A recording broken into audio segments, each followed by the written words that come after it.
요한복음 18장 13절부터 27절까지 읽겠습니다.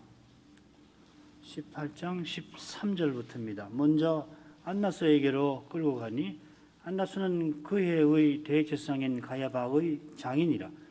가야바는 유대인들에게 한 사람이 백성을 위하여 죽는 것이 유익하다 권고하던 자로라.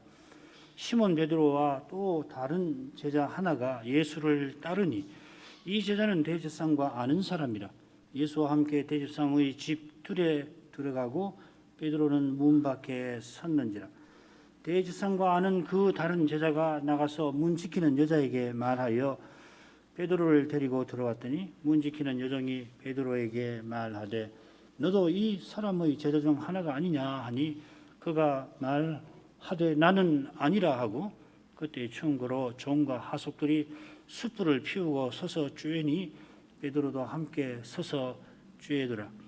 대제사장이 예수에게 그의 제자들과 그의 교훈에 대하여 물으니 예수께서 대답하시되 내가 드러내어 놓고 세상에 말하였노라. 모든 유대인들이 들에 모이는 회당과 성전에서 항상 가르쳤고 은밀히는 아무것도 말하지 아니하였거늘 어찌하여 내게 묻느냐. 내가 무슨 말을 하였는지 들은 자들에게 물어보라. 저희가 나의 하던 말을 아느니라. 이 말씀을 하심에 곁에 섰는 하속 하나가 손으로 예수를 쳐 가로되 네가 대제사장에게 이같이 대답하느냐 하니 예수께서 대답하시되 내가 말을 잘못하였으면 그 잘못한 것을 증거하라. 잘하였으면 내가 어찌하여 나를 치느냐 하시더라. 안나스가 예수를 결박한 그대로 대제사장 가야바에게 보내니라. 시몬 베드로가 서서 불을 쬐더니 사람들이 묻되 너도 그 제자 중 하나가 아니냐. 베드로가 부인하여 가로되 나는 아니라 하니 대제사장의 종 하나는 베드로에게 귀를 베어 버리운 사람의 일가라. 가로되 내가 그 사람과 함께 동산에 있던 것을 내가 보지 아니하였느냐. 이에 베드로가 또 부인하니 곧 달기 울더라. 주님께서 겟세마네 동산에서 체포되신 다음에 대제사장에게 신문 받으십니다. 주님께서 신문 받으시는 동안 대제사장의 뜰에서 베드로가 질문을 받습니다. 오늘 낭독한 말씀 줄거리를 보시면은 13, 14절이 머릿말과 같습니다. 사람들이 주님을 가야바 장인에게 안나스에게 끌고 가는 내용이고요. 바로 이어서 이 베드로의 부인이 15절부터 18절에 먼저 나옵니다. 문에서죠, 그죠? 그리고 이제 안나스가 주님을 신문하는 내용이 가운데 비교적 길게 5절이니까 뭐 가장 길게 나오고요. 다시 그 다음에 이제 안나스가 주님을 가야바에게 보냅니다.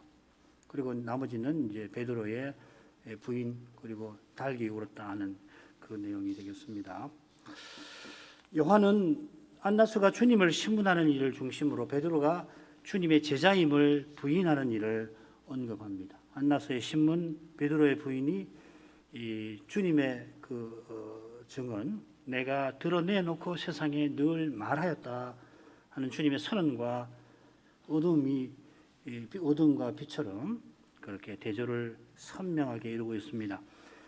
부인하는 베드로가 주님을 정죄하는 안나스와 그의 무리보다 그 자체로 나을 것이 없을 겁니다.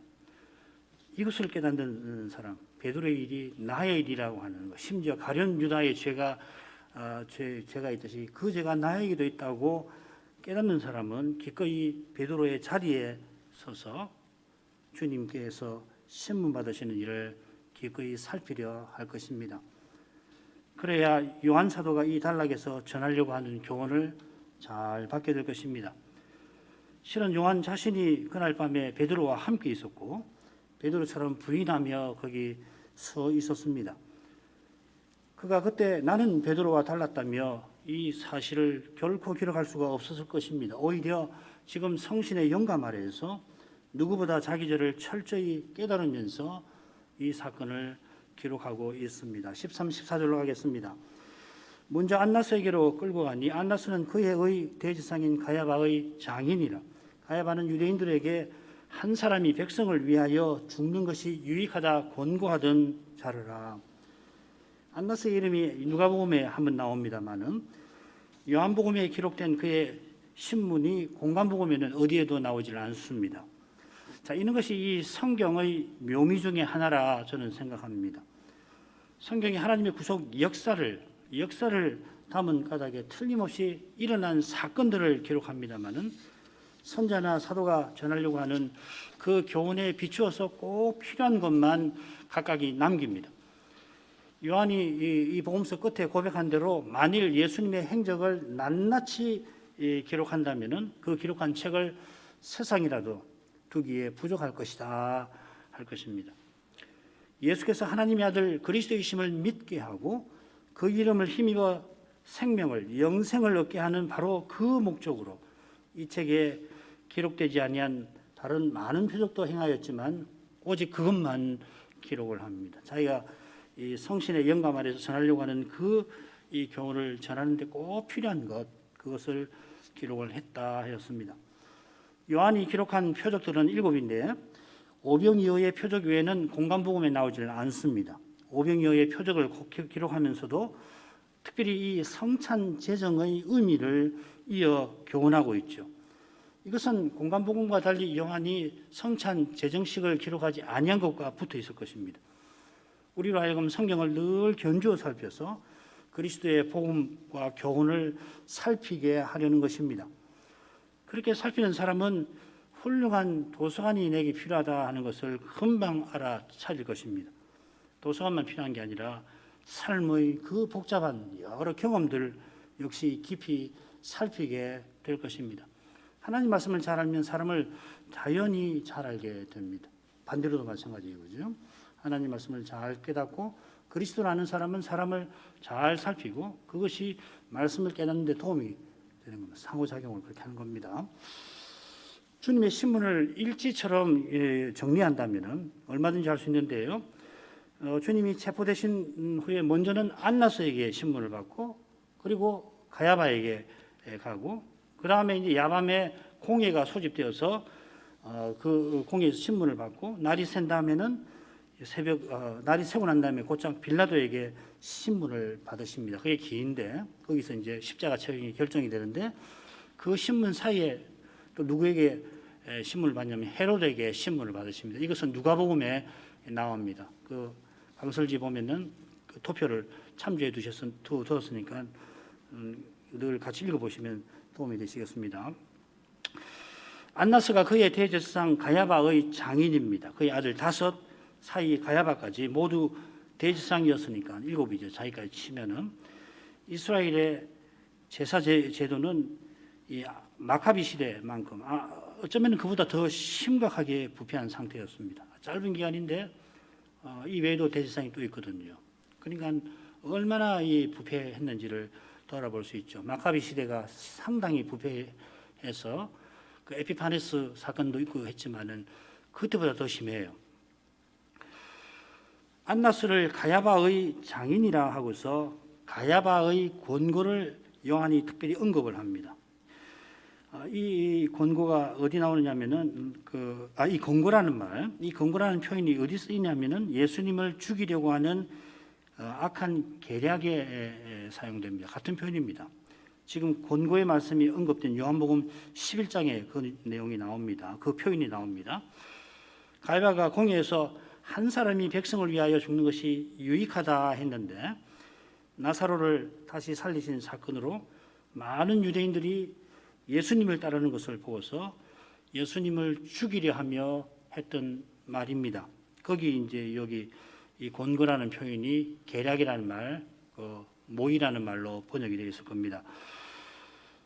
가야바는 그런 악심에서 그런 말을 한 것입니다만 그가 대제사장이므로 하나님께서 예수님의 죽음을 그로 하여금 미리 말하게 하신 것입니다.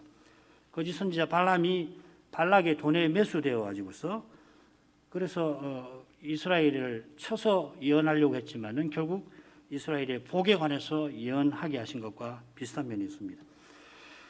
요한이 가야바의 권고를 여기 언급하는 것은 악한 대제사장들이 주님을 죄인 만들려고 하지만은 실은 주님께서 기꺼이 죄인의 자리에 서셨다 하신 것을 암시하는 것입니다. 이런 신비는 오직 하나님의 귀한 사랑으로만 깨닫습니다. 누구라도 이 성경 이야기를 들으면 뭐 그럴 수 있겠네, 수긍을 아마 할지 모릅니다만은 죄의 얼굴을 제대로 본 사람은 예수님의 대속 십자가가 사랑의 신비라고 하는 것을 계속 고백하게 될 것입니다. 죄를 깨닫고 다시금 십자가를 보면 하나님 사랑이 실로 기이하시구나. 십자가가 뻔한 이야기처럼 들리는 거. 나 이제 다 알아. 내가 교회 다닌 지가 지금 몇십 년인데 십자가 주님이 아마 다 알지. 그렇게 말하거나 그처럼 들리는 것은 죄를 제대로 깨닫지 못한 것과 붙어 있습니다. 십자가 복음을 1000번이나 10,000번이나 전하고 받아도 여전히 신비하다, 그렇게 느끼느니라야 말씀을 전하고 말씀을 받을 것입니다. 이 십자가를 제쳐놓고 말씀을 말할 수가 없잖아요. 자, 그 다음 넘어가겠습니다.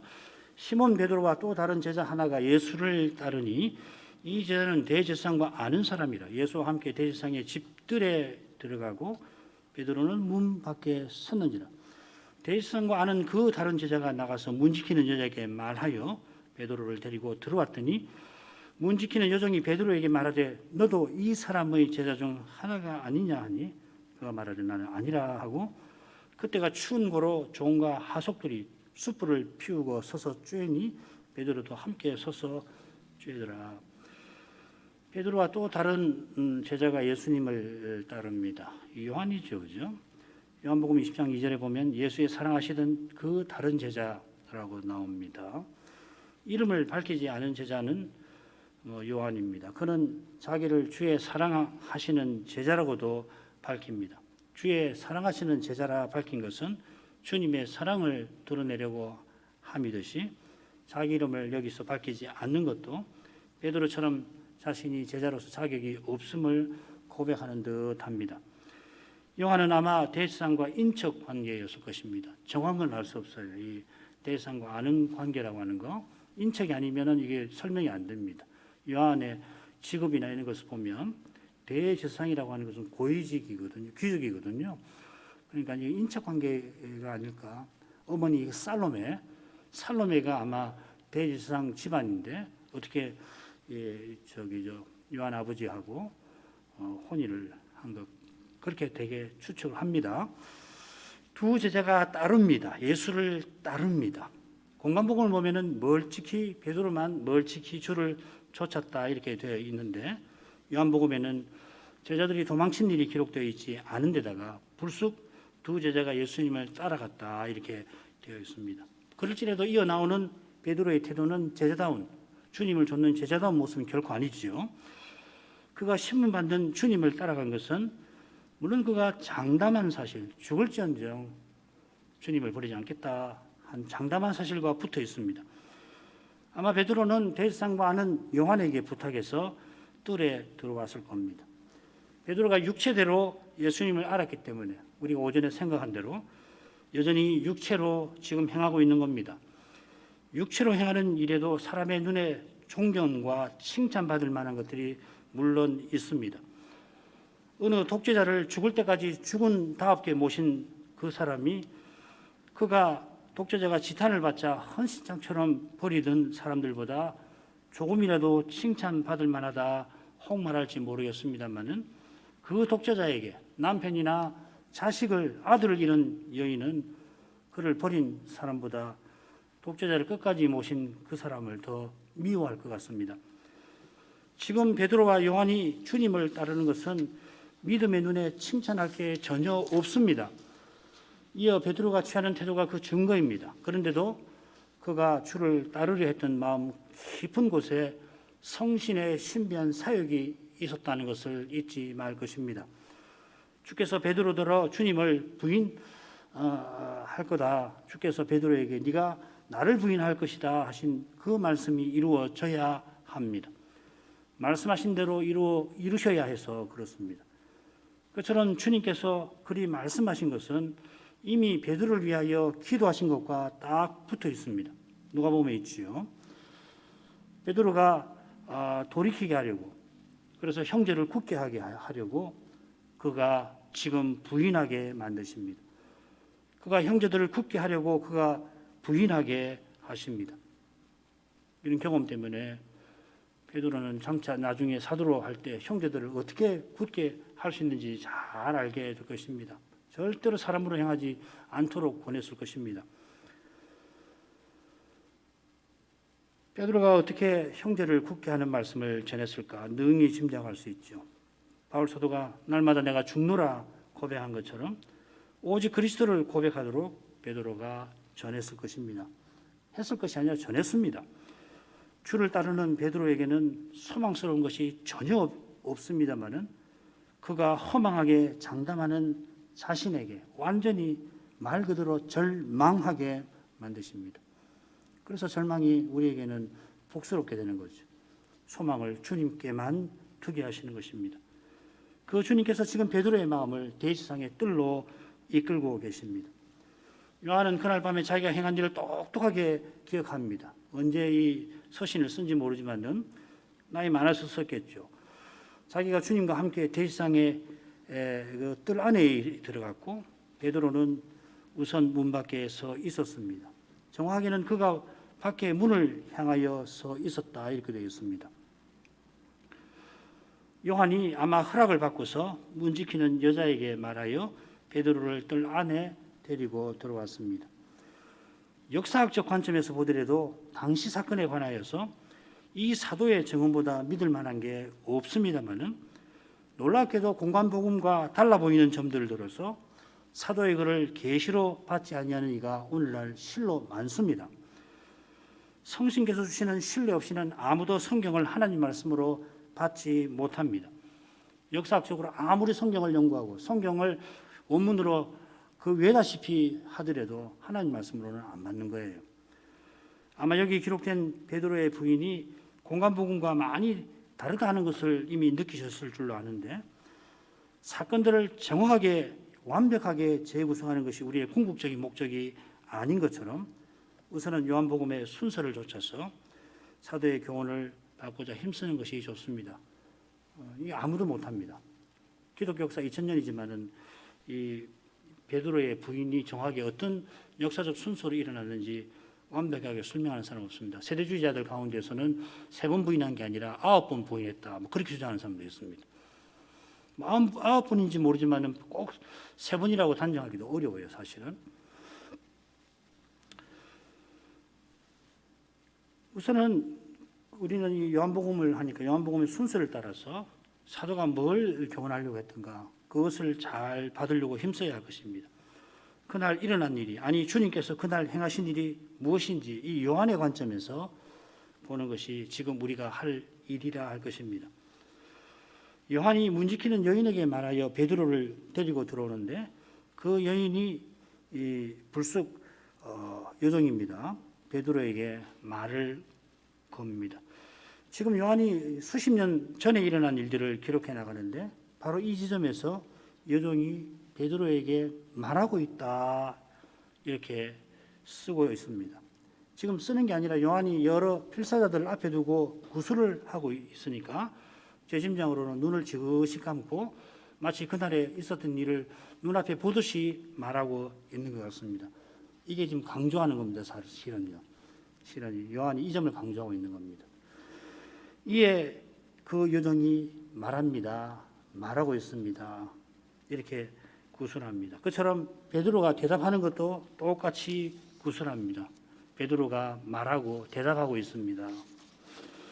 여종이 주님을 이 사람이라, 이게 경멸하는 말이거든요. 이 사람 할 때 이자라는 말입니다. 이자, 경멸조로 말하면서 당신도 그 제자 중 하나가 아니냐 묻습니다. 베드로는 나는 아니라 잘라 부인합니다. 아주 간단하게 둔한 말로 내가 아니다. 아마 지금 주님의 재판을 보러 왔으니 이를 거르칠 수 없다며 거짓말을 한 걸까요? 아니면 찰나의 순간인데 자기도 모르게 주님처럼 붙잡히게 될까 두려움에 사로잡힌 그런 마음이 이런 말로 표출이 된 걸까요? 베드로의 마음을 읽어내는 것이 중요한 게 아니라 그가 주님의 예언처럼 주님을 부인한 그 사실이 중요합니다. 앞서 생각한 대로 주님께서 그 일을 미리 말씀하시고 이미 그를 위하여 기도하시며 기도하신 그 일을 이루려고 지금 신문 받고 계시는 것이 중요합니다. 주님과 주님의 행하심 안에서 우리의 마음도 우리의 삶도 비로소 의미와 가치를 지닙니다. 이걸 떠나서 내 마음을 아무리 살펴봐야 답 나오지 않습니다. 부정적인 결론에 도달하거나 자기를 높여서 교만하게 되거나 그렇게 될 겁니다. 심지어 베드로의 부인조차 그가 사도로 봉사한 일에 유익하게 만드십니다. 그러나 우리가 행한 가장 선한 행위라도 그 자체로는 우리의 구원에 전혀 기여하지를 못합니다. 기여하지 못한다 하는 말로는 힘이 부족합니다. 주님을 위한다는 우리의 마음이 우리의 죄에 얼마든지 이용당할 수 있습니다. 속으면 안 됩니다. 베드로가 아마 본능적으로 부인하게 만든 이유가 18절에 나오는 것 같습니다. 거기 하속들이 나오는데 날씨가 추워서 다들 불을 피워 거기 서 있었고 베드로도 추운 몸을 녹이려고 그들과 함께 있어야 했습니다. 자기가 조금 전에 검을 들어 휘둘렀던 사람인데 주님을 잡으러 온 그 사람들의 본거지에서 그들과 함께 있어야 했습니다. 날씨가 추워서도 함께 있어야 했지만은 눈에 띄게 따로 있을 수도 없어서 함께 해야 했습니다. 누구라도 겁이 날 만한 극도로 주의할 그러한 상황입니다. 체포대가 주님을 끌고 오니 안나스가 신문합니다. 이 19절부터 23절까지인데 먼저 19절부터 21절까지 읽겠습니다. 대제사장이 예수에게 그의 제자들과 그의 교훈에 대하여 물으니 예수께서 대답하시되 내가 드러내어 놓고 세상에 말하였노라. 모든 유대인들이 모이는 회당과 성전에서 항상 가르쳤고 은밀히는 아무것도 말하지 아니하였거늘 어찌하여 내게 묻느냐. 내가 무슨 말을 하였는지 들은 자들에게 물어보라. 저희가 나의 하던 말을 아느니라. 안나스를 대제사장이라 하면서 그가 물었다고 기록합니다. 그의 대제사장은 그의 사위입니다마는 체포대를 보낸 일도 실질적 대제사장으로서 안나스가 주도했던 것으로 짐작이 됩니다. 안나스가 그의 제자들과 그의 교훈에 관하여 묻습니다. 그의 교훈과 그의 제자라고 하지 않고 그의 제자들과 그의 교훈을 묻습니다. 두 질문은 동일한 목적을 가리킵니다. 그 목적은 뭐냐면은 공예가 예수님을 죽이려고 하는 그 목적입니다. 밀란이 겁이 나가지고서 이 6월절에 죽이지 않겠다 하던 그들이 이제 기어코 그 목적을 이 명절에 이루려고 하는 것입니다. 6월절에 반드시 죽여야 되겠다. 그러려면은 주님께서 제자들을 선동하여 폭동을 일으키려 했다는 증거. 요한복음 18장 36절이 그겁니다. 예수님이 그렇게 말씀하신 데 짐작해 볼 수 있습니다. 그런 증거. 또 주님께서 자칭 유대인의 왕이라고 가르친 증거. 빌라도의 신문에서 나오는 내용들입니다. 이 두 증거가 그들에게 꼭 필요합니다. 공관복음에는 가야바가 결국 맹세를 이용해서 예수님대로 맹세하게 해서 이런 증거를 얻어내죠. 증인들을 많이 데려왔지만은 증인들이 하는 말이 이 사람 말, 저 사람 말, 이 사람 말을 들으니 이 사람 말에서 모순이 되고 이 사람 말은 이 사람 말과 모순되니까 밤새도록 해봤지만 안 되니까 가야바가 예수님대로 맹세해서 증거를 얻어내려고 했던 거죠. 지금 안나스도 주님의 제자와 교훈에 관하여 묻는 것은 결국 주님께서 사람의 힘과 꾀로 왕이 되려 한다 비난을 하려 하는 것입니다. 이렇게 해서 이제 로마 빌라도에게 말하자면 처형을 당하게 하려고 하지만은 그 비난을 하고 있죠. 그러나 안나스나 가야바는 누구보다 비난할 수 없는 사람입니다. 평소 똑같이 그들을 비난했던 바리새인들도 주님을 함께 비난하는데 평소 바리새인들도 사람의 힘과 꾀로 사람의 영광을 구했기 때문입니다. 그래서 십자가에서는 한 친구가 되는 것이죠. 이런 점에 비추어서 주님께서 드러내어 놓고 말씀하셨다 하신 그 점을 생각해 보십시다. 주님께서 모든 유대인들의 회당과 또 성전에서 항상 모든 시간이란 말이죠. 그렇게 가르쳤고 은밀히는 아무것도 말씀하지 않으셨습니다. 과연 주님께서 이 세상에 오셔서 진리를 고스란히 세상에 전하셨습니다. 그래서 요한이 주님을 말씀이라 부른 뜻도 있을 겁니다. 저는 주님께서 내가 진리라 하셨습니다. 주님을 증거한 요한이 진리에 대하여 증거하였다고도 하셨습니다. 내가 진리라는 말하고 사실 같으지요. 말씀이 육신이 되신 이것이 이미 진리이고 육신이 되신 말씀이 하나님께 들은 진리를 전하셨습니다. 내가 진리라고 하신 것은 뭐냐면은 옛적에 하나님께서 하신 그 언약을 친히 이루셨다는 뜻입니다. 요한복음에서 이 진리라는 말, 이 참이라는 말을 읽으실 때 이 점을 꼭 기억하셔야 합니다.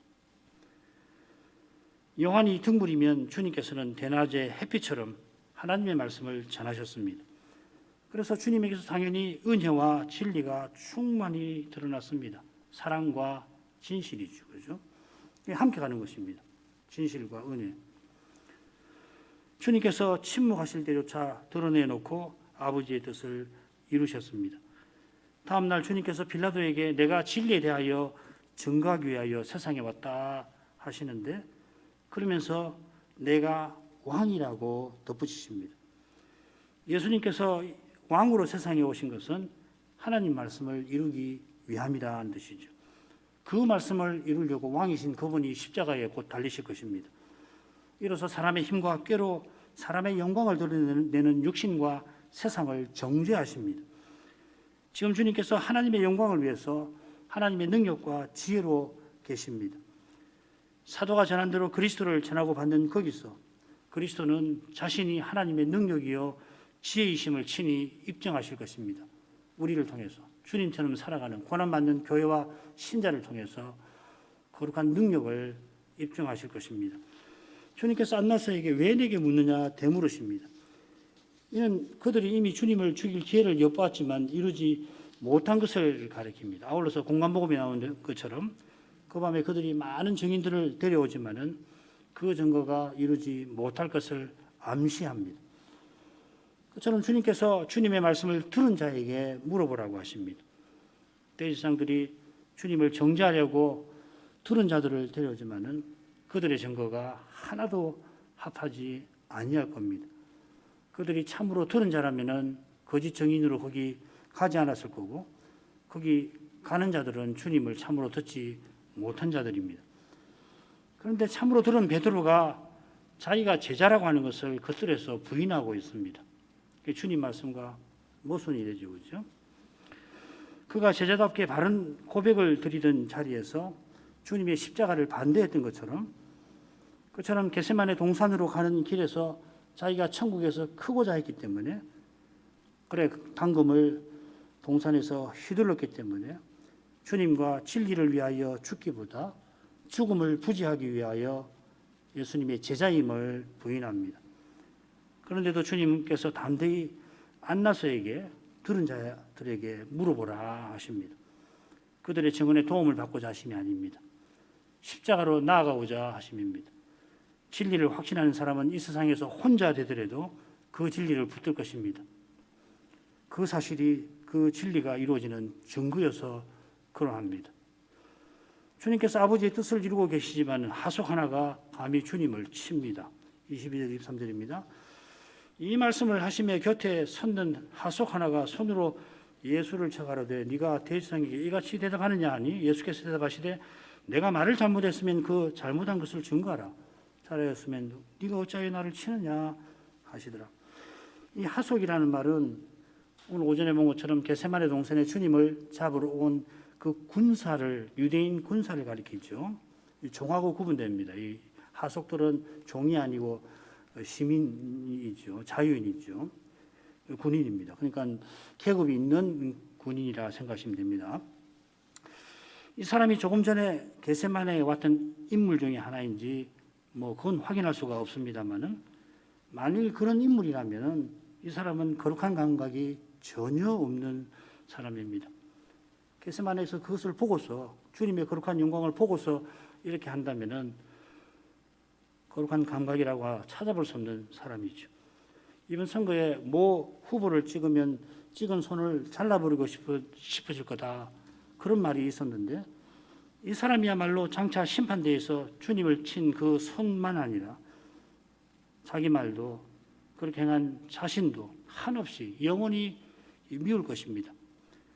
달리 생각하면 지금 주님께서 얼마나 하나님의 영광을 철저히 가려주고 계시는지 모릅니다. 하나님께서 인생의 죄를 얼마나 참으시는지 우리가 자기 죄를 아는 만큼 알 텐데 심판대 앞에 설 때나 또 주의 어미 앞에 설 때 가끔씩 우리가 주의 어미 앞에 서지요. 우리를 사랑하셔서 압도할 만한 위험을 우리에게 보이셔서 죄를 숨기지 못하게 하시는데 그럴 때가 아니면은 우리 죄를 너무도 모르는 것처럼 우리가 하나님의 참으심도 잘 모릅니다. 작은 죄도 길이 참아주셔야 하는데 지금 악한 대제사장이 영원하신 대제사장을 불법으로 체포해서 불의하게 재판하고 있고 그런 자리에서 감히 하속 하나가 영원하신 왕을 손으로 치고 있으니 주님은 얼마나 참고 계시는 것입니까? 우리를 향한 사랑으로 참고 계십니다. 죄인인 우리를 위하여 십자가 지시려고 그리하시는 것입니다. 이런 사랑을 깨닫는 사람이 자기 십자가를 질 것입니다. 권력에 아부하고 굴종하는 사람이 대제사장에게 이같이 대답하느냐 하고 주님 대답하시는 태도를 꾸짖고 있습니다. 사실 안나스가 지금 불법적인 방법으로 재판을 열고 있습니다. 유대교 법에 따르면은 공회는 낮에만 열어야 하고 성전 안 장소에서 열어야 합니다. 게다가 안나스는 실제 현직에서 물러난 사람입니다. 주님께서 드러내놓고 말하였다 하신 것도 안나스나 공회가 주님을 재판하려면은 숨어서 할 게 아니라 정당하게 하라 하신 뜻도 있겠습니다. 그렇게 숨어서 하지 말고 하려면 제대로 해라 하는 뜻이죠. 안나스가 먼저 주님을 신문한 것은 공회를 소집하려고 시간을 벌려고 하는 의도가 있을 겁니다. 이 해의 대제사장인 가야바가 공회를 소집해야 되는데 그들 생각보다 주님이 일찍 체포되어 오시는지도 모릅니다. 아울러서 지금 어쩌면 거짓 증인들을 계속 확보하고 있을 겁니다. 시간이 좀 걸리죠. 주님을 친 하속도 그런 불법적인 행위에 가담하고서 대제사장의 호의를 얻으려고 안나스의 호의를 얻으려고 감히 주님을 꾸짖은 것입니다. 주님께서 내가 말을 잘못하였으면 그 잘못한 것을 증거하라 하십니다. 하속이 주님의 태도를 문제 삼는 그것이 하늘에서 실로 문제 삼을 만한 잘못입니다. 그러나 주님께서 그런 그에게도 증거할 기회를 주고 계십니다. 거룩하신 하나님이시니 원하신다면 바로 그 잘못을 지적하시고 그 자리에서 처벌하실 수 있습니다. 하속은 물론이고 누구도 주님의 처분에 항의하지 못합니다. 주님이 일단 처분하시면 아무 말도 못합니다. 인생은. 그런 주님께서 불의한 재판장 앞에서 불의한 하속에게 자신의 말을 반박할 기회를 허락하십니다. 이런 주님이시라 장차 심판하러 오실 것입니다. 이것을 있는 사람은 이미 자기 죄도 잊은 것입니다. 오직 은혜 안에서 자기 죄를 깨닫는 사람은 주님이 다시 오시는 그날을 바라봅니다. 그날까지는 오직 믿음으로 의롭다 하시는 주님의 사랑만이 죄의 무거운 책임과 죄의 두려운 권세를 견디게 합니다. 그런 사랑으로 주님께서 이 비루한 하속을 대해 주십니다. 우리를 이런 비루한 데서 건져주려고 그리하시는 것입니다. 이 사람의 비루함에서 우리의 죄의 비루함을 볼 것입니다. 그래야 주님께서 그를 정중히 상대해 주시는 사랑에서 주님께서 주님을 바라는 우리를 절대 외면하지 아니하실 것이라는 확신을 얻게 될 것입니다. 24절을 조금 생각해 마시겠습니다. 안나스가 예수를 결박한 그대로 대제사장 가야바에게 보내니라. 말씀드린 대로 가야바가 그동안 불법 야간 공회를 소집해 놓고 예수님을 공회실로 보내라고 한 것 같습니다.